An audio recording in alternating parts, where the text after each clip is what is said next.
राधे राधे दोस्तों, आज हम श्रीमद् भागवत गीता अध्याय 9 शुरू करने जा रहे हैं। इस अध्याय का नाम है राजविद्या योग। इस अध्याय में श्री कृष्ण ने अर्जुन को राजविद्या योग की परिभाषा बताई है और उसे गोपनीय ज्ञान बताया है। इस ज्ञान को पाने से भौतिक संसार के दुखों से मुक्ति मिलती है। भगवान श्री कृष्ण ने अर्जुन से कहा कि यह ज्ञान सब विद्याओं का राजा और सब गोपनीयता का राजा है। और इस अध्याय में श्री कृष्ण ने बताया सभी वस्तुओं और कार्यों को भगवान को अर्पित करना चाहिए। शरीर, वाणी, मन, बुद्धि से जो कुछ भी मनुष्य करता है उसे भगवान नारायण को अर्पित करना चाहिए। भगवान के भक्त कभी नष्ट नहीं होंगे। अध्याय 9 परम गुह्य ज्ञान। श्री भगवान ने कहा, हे अर्जुन, क्योंकि तुम मुझसे कभी ईर्ष्या नहीं करते, इसलिए मैं तुम्हें यह परम गुह्य ज्ञान तथा अनुभूति बतलाऊंगा, जिसे जानकर तुम संसार के सारे क्लेशों से मुक्त हो जाओगे। यह ज्ञान सब विद्याओं का राजा है, जो समस्त रहस्यों में सर्वाधिक गोपनीय है। यह परम शुद्ध है, और चूंकि यह आत्मा की प्रत्यक्ष अनुभूति कराने वाला है, अतः यह धर्म का सिद्धांत है। यह अविनाशी है और अत्यंत सुखपूर्वक संपन्न किया जाता है। हे परंतप, जो लोग भक्ति में श्रद्धा नहीं रखते, वे मुझे प्राप्त नहीं कर पाते। अतः वे इस भौतिक जगत में जन्म मृत्यु के मार्ग पर वापस आते रहते हैं। यह संपूर्ण जगत मेरे अव्यक्त रूप द्वारा व्याप्त है। समस्त जीव मुझ में हैं, किंतु मैं उनमें नहीं हूँ। तथापि मेरे द्वारा उत्पन्न सारी वस्तुएं मुझ में स्थित नहीं रहती। जरा मेरे योग ऐश्वर्य को देखो। यद्यपि मैं समस्त जीवों का पालक हूँ और सर्वत्र व्याप्त हूँ, लेकिन मैं इस विराट अभिव्यक्ति का अंश नहीं हूँ, क्योंकि मैं सृष्टि का कारण स्वरूप हूँ। जिस प्रकार सर्वत्र प्रवहमान प्रबल वायु सदैव आकाश में स्थित रहती है, उसी प्रकार समस्त उत्पन्न प्राणियों को मुझ में स्थित जानो। हे कुंती पुत्र, कल्पकांत होने पर सारे प्राणी मेरी प्रकृति में प्रवेश करते हैं, और अन्य कल्प के आरंभ होने पर मैं उन्हें अपनी शक्ति से पुनः उत्पन्न करता हूँ। संपूर्ण विराट जगत मेरे अधीन है।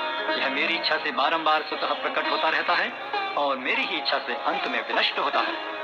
हे धनंजय, ये सारे कर्म मुझे नहीं बांध पाते हैं। मैं उदासीन की भांति इन सारे भौतिक कर्मों से सदैव विरक्त रहता हूँ। हे कुंती पुत्र, यह भौतिक प्रकृति मेरी शक्तियों में से एक है और मेरी अध्यक्षता में कार्य करती है, जिससे सारे चर तथा अचर प्राणी उत्पन्न होते हैं। इसके शासन में यह जगत बारंबार सृजित और विनष्ट होता रहता है। जब मैं मनुष्य रूप में अवतरित होता हूँ, तो मूर्ख मेरा उपहास करते हैं। वे मुझ परमेश्वर के दिव्य स्वभाव को नहीं जानते। जो लोग इस प्रकार मोहग्रस्त होते हैं, वे आसुरी तथा नास्तिक विचारों के प्रति आकृष्ट रहते हैं। इस मोहग्रस्त अवस्था में उनकी मुक्ति आशा, उनके सकाम कर्म तथा ज्ञान का अनुशीलन सभी निष्फल हो जाते हैं। हे पार्थ, मोहमुक्त महात्मा जन दैवी प्रकृति के संरक्षण में रहते हैं। वे पूर्णतः भक्ति में निमग्न रहते हैं, क्योंकि वे मुझे आदि तथा अविनाशी भगवान के रूप में जानते हैं। ये महात्मा मेरी महिमा का नित्य कीर्तन करते हुए, दृढ़ संकल्प के साथ प्रयास करते हुए, मुझे नमस्कार करते हुए भक्ति भाव से निरंतर मेरी पूजा करते हैं। अन्य लोग जो ज्ञान के अनुशीलन द्वारा यज्ञ में लगे रहते हैं, वे भगवान की पूजा उनके अद्वय रूप में, विविध रूपों में तथा विश्व रूप में करते हैं। किंतु मैं ही कर्मकांड, मैं ही यज्ञ, पितरों को दिया जाने वाला तर्पण, औषधि, दिव्य ध्वनि, घी, अग्नि तथा आहुति हूँ।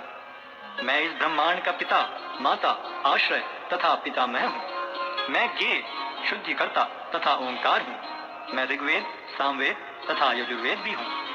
मैं ही लक्ष्य, पालनकर्ता, स्वामी, साक्षी, धाम, शरण स्थली तथा अत्यंत प्रिय मित्र हूँ। मैं सृष्टि तथा प्रलय, सबका आधार, आश्रय तथा अविनाशी बीज भी हूँ। हे अर्जुन, मैं ही ताप प्रदान करता हूँ और वर्षा को रोकता तथा लाता हूँ। मैं अमृत हूँ और साक्षात मृत्यु भी हूँ। आत्मा तथा पदार्थ दोनों मुझ ही में है। जो वेदों का अध्ययन करते तथा सोमरस का पान करते हैं, वे स्वर्ग प्राप्ति की गवेषणा करते हुए अप्रत्यक्ष रूप से मेरी पूजा करते हैं। वे पाप कर्मों से शुद्ध होकर इंद्र के पवित्र स्वर्गिक धाम में जन्म लेते हैं, जहाँ वे देवताओं का सा आनंद भोगते हैं। इस प्रकार जब वे विस्तृत स्वर्गिक इंद्रिय सुख को भोग लेते हैं और उनके पुण्य कर्मों के फल क्षीण हो जाते हैं, तो वे इस मृत्यु लोक में पुनः लौट आते हैं। इस प्रकार जो तीनों वेदों के सिद्धांतों में दृढ़ रहकर इंद्रिय सुख की गवेषणा करते हैं, उन्हें जन्म मृत्यु का चक्र ही मिल पाता है। किंतु जो लोग अनन्य भाव से मेरे दिव्य स्वरूप का ध्यान करते हुए निरंतर मेरी पूजा करते हैं, उनकी जो आवश्यकताएं होती हैं, उन्हें मैं पूरा करता हूँ और जो कुछ उनके पास है उसकी रक्षा करता हूँ। हे कुंती पुत्र, जो लोग अन्य देवताओं के भक्त हैं और उनकी श्रद्धा पूर्वक पूजा करते हैं, वास्तव में वे भी मेरी ही पूजा करते हैं, किंतु वे यह त्रुटिपूर्वक ढंग से करते हैं। मैं ही समस्त यज्ञों का एकमात्र भोक्ता तथा स्वामी हूँ। अतः जो लोग मेरे वास्तविक दिव्य स्वभाव को नहीं पहचान पाते, वे नीचे गिर जाते हैं। जो देवताओं की पूजा करते हैं, वे देवताओं के बीच जन्म लेंगे। जो पितरों को पूजते हैं, वे पितरों के पास जाते हैं। जो भूत प्रेतों की उपासना करते हैं, वे उन्हीं के बीच जन्म लेते हैं। और जो मेरी पूजा करते हैं, वे मेरे साथ निवास करते हैं। यदि कोई प्रेम तथा भक्ति के साथ मुझे पत्र, पुष्प, फल या जल प्रदान करता है, तो मैं उसे स्वीकार करता हूँ। हे कुंती पुत्र, तुम जो कुछ करते हो, जो कुछ खाते हो, जो कुछ अर्पित करते हो या दान देते हो, और जो भी तपस्या करते हो, उसे मुझे अर्पित करते हुए करो। इस तरह तुम कर्म के बंधन तथा इसके शुभाशुभ फलों से मुक्त हो सकोगे।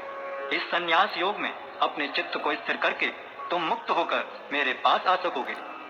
मैं न तो किसी से द्वेष करता हूँ, न ही किसी के साथ पक्षपात करता हूँ। मैं सबों के लिए संभाव हूँ, किंतु जो भी भक्ति पूर्वक मेरी सेवा करता है, वह मेरा मित्र है, मुझ में स्थित रहता है और मैं भी उसका मित्र हूँ।